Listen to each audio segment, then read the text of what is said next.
Nathan Marcel Subroto, saya dari kelas 8H. Di sini saya ingin menjelaskan biografi pahlawan yang bernama Raden Ajeng Kartini. Raden Ajeng Kartini adalah seorang wanita yang berasal dari kelas bangsawan Jawa. Nama ayah Kartini adalah Aryo Sosroningrat.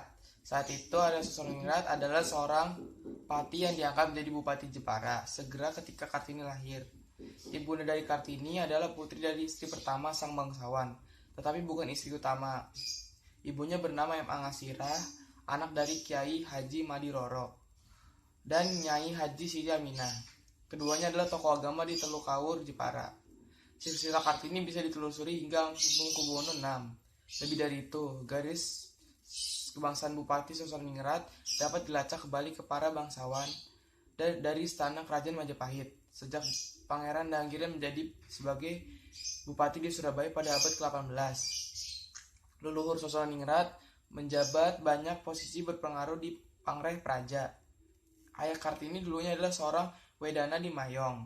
Peraturan Hindia Belanda waktu itu mewajibkan seorang bupati agar beristikan seorang bangsawan. Karena emang Angasirah tidak memiliki garis bangsawan tinggi, maka ayah Kartini menikah lagi dengan Raden Ajeng Worjan yang merupakan keturunan langsung dari Raja Madura.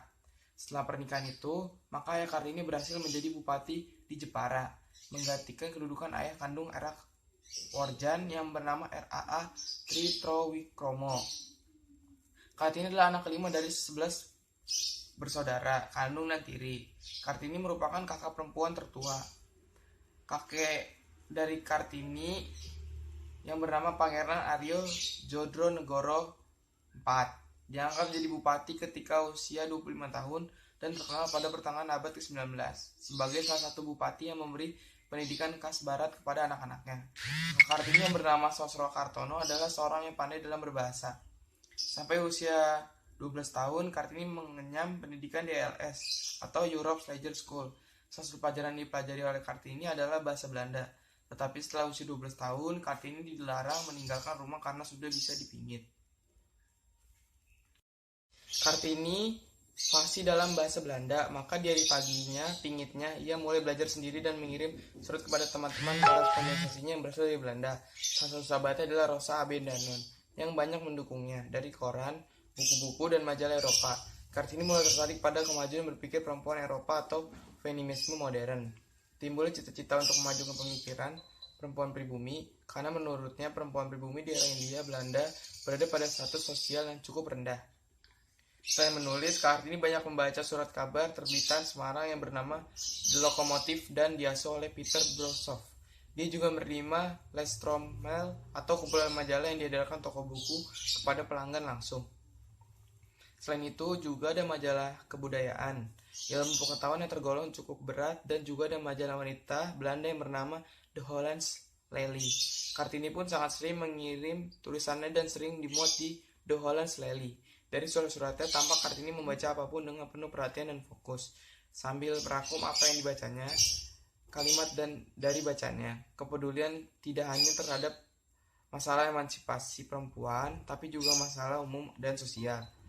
Kartini menata perjuangan wanita supaya bisa mendapatkan kebebasan, persamaan hukum dan otonomi sebagai salah satu fragmen dari gerakan yang jauh lebih luas.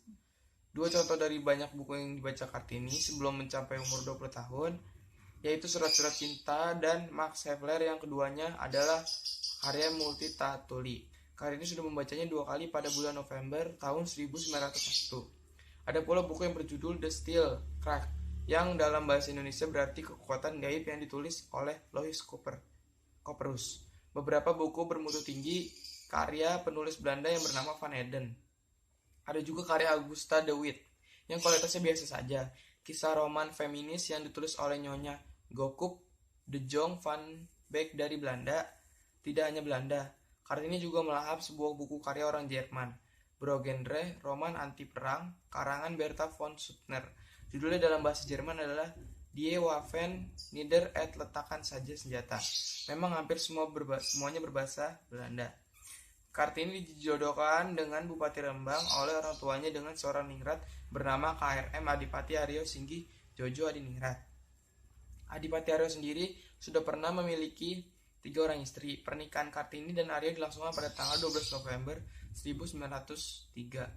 Beruntung Kartini, suaminya memahami keinginannya. Kartini diberi dukungan dan kebebasan untuk membangun dan mendirikan sekolah khusus wanita di bagian timur pintu gerbang komplek kantor Kabupaten Rembang atau di sebuah bangunan yang kini digunakan sebagai gedung pramuka.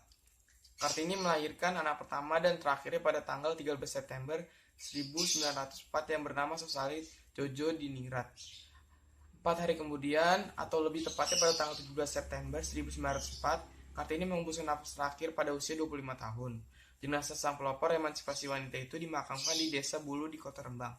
Berkat kegigihan Kartini yang selalu berpikir maju mengenai emansipasi wanita, kemudian didirikanlah sekolah wanita oleh Yayasan Kartini di Kota Semarang pada tahun 1912 dengan nama Sekolah Kartini. Yayasan Kartini kemudian diikuti oleh kota berikutnya, yaitu di Surabaya, Yogyakarta, Malang, Madiun, dan kota lainnya.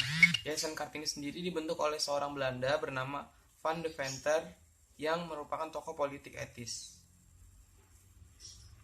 Nilai-nilai luhur dalam Raden Ajeng Kartini yaitu sebagai berikut. 1. Kerja keras.